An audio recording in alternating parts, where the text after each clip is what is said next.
This is my third year participating in the Fuller Center Bike Adventure. Previous 2 years, I've done segments from Boise, Idaho. I've done segments starting in Pittsburgh, Pennsylvania, and going to Chicago, Illinois. And so last summer, you know, that was, I guess, my year to do it all. I wanted to go all the way instead of just doing a week or two. I decided to take up a 10-week journey and traveling from Oceanside, California to Portland, Maine.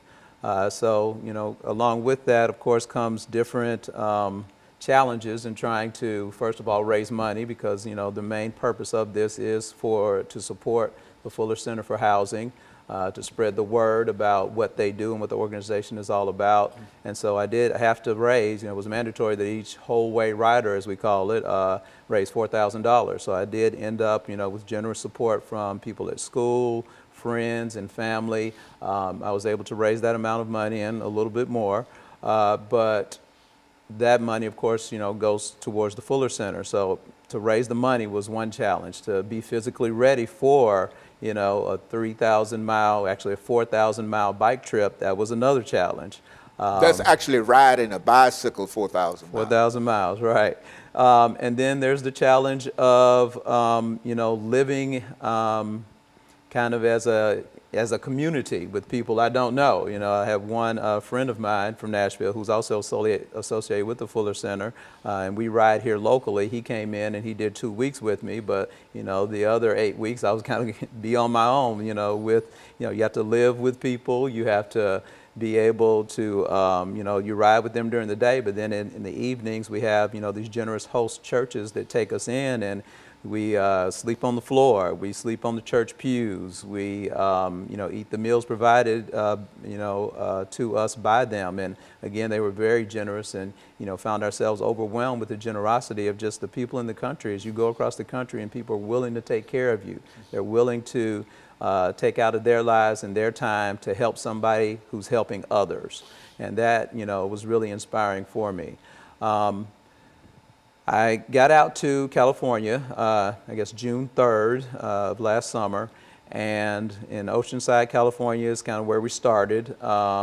We went down to the ocean and we dipped our back tire into the ocean, saying that, hey, we're starting, you know, from the back here, and we're going to go there at the Pacific Ocean, and we're going to go to the Atlantic Ocean.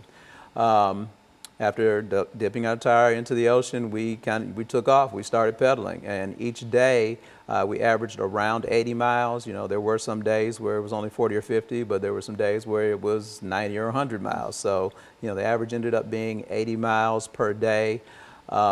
We traveled across the state of California, got to go to Palm Springs, California, and, you know, see the vastness there, where right there in the middle of the desert, here's a town, here's a city, and it's a, you know, a nice city as well. Got to go to the Grand Canyon. We did end up spending a couple nights in the Grand Canyon.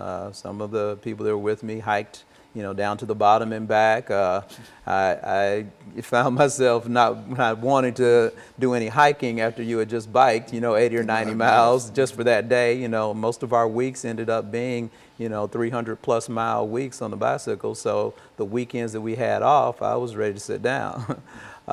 We incorporate, of course, build days within there. One of our first build days was in Palm Springs. You know, our build day could consist of just doing yard work. It can consist of painting. It consists of, you know, putting in fixtures for people, doing wheelchair ramps, doing, in Palm Springs, we actually put a fence. We replaced a fence around a house. We went on, of course, to Colorado, in Colorado Springs, and I believe that you all had a video of that. That was one of the places where we helped with a respite house, where, you know, if families in need of, I guess, a time away from their children, if they find themselves kind of at wit's end, they can go there at any time of the day or night and just kind of drop their children off. So they needed a safe, comfortable place for those children to be. When we got there, the backyard was in disrepair, and although they had a place for the children to play in the backyard, it really wasn't a safe place, and it definitely wasn't a clean place. So, you know, just going in there, pulling up some weeds, taking the outdoor play equipment and repainting it, going inside and doing, again, light fixtures, painting, whatever we could do to, you know, help these people to help, really it's just one house at a time. And that's what the Fuller Center mission is. It's about helping people have a safe place to live, just one house at a time. And that's kind of the core mission of what they do. Went from there, of course, all the way across Kansas, and Kansas is just like they say in the movies, kind of got caught in a tornado or two, and with the wind blowing, we pulled over and rested until the wind passed, and we got back on our bikes and we rode. We rode whether it was raining or sunny, as long as there was no lightning, we were pedaling our bikes. We got to Illinois. Peoria, Illinois was another one of the stops that was most memorable for me. Stopping in Peoria, we got to help a former Army veteran, Mr. Oscar, I can't remember his last name, but going to his house. I think the city was about to actually to condemn his house or his whole property because of the fact that the garage was falling apart. The roof was in disrepair, and they were just, it was just not a safe place, not only to park a car, but the inside of his house as well to live. The Fuller Center Covenant Partner, which is kind of like the local chapter there, the Covenant Partner in Fuller Center, or the Covenant Partner in Peoria, Illinois, they specialize in helping veterans. And so Oscar was one of the veterans that we helped that day, and just seeing the joy in his face when he, saw these 30 people in orange, get out of the vans and say, hey, we're here to help you. He was overwhelmed, and we were overwhelmed as well. I had never put on a roof before or seen, what goes into it, but, we learned how to do that. Of course, there are some skilled laborers there, but most of us are people who don't have many skills. We may know a few things here and there about home repair and about fixing up things, but we kind of learned as we did. So, to tear the whole roof off and to put a new one on, as we were tearing it off, here comes, possums out of the top of his roof. And so we had to deal with the possum and trying to, get him off the property.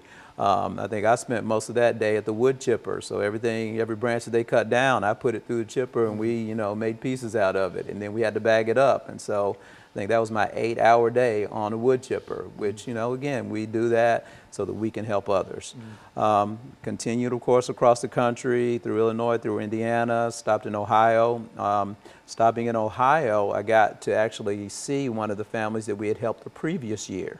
In Ohio, the community that we stopped in the previous year, I got to help this lady who's a babysitter, and ended up meeting her and, communicating with her, through social media and such, and let her know I was in town, and she invited me over and said, hey, she couldn't wait to see, to see me again, and for me to see her, to see how we had helped her by fixing up her house the year before, and made a lifelong friend. And so, the Fuller Center for Housing is just about helping people, about, providing the community with a safe place to live. Anybody who might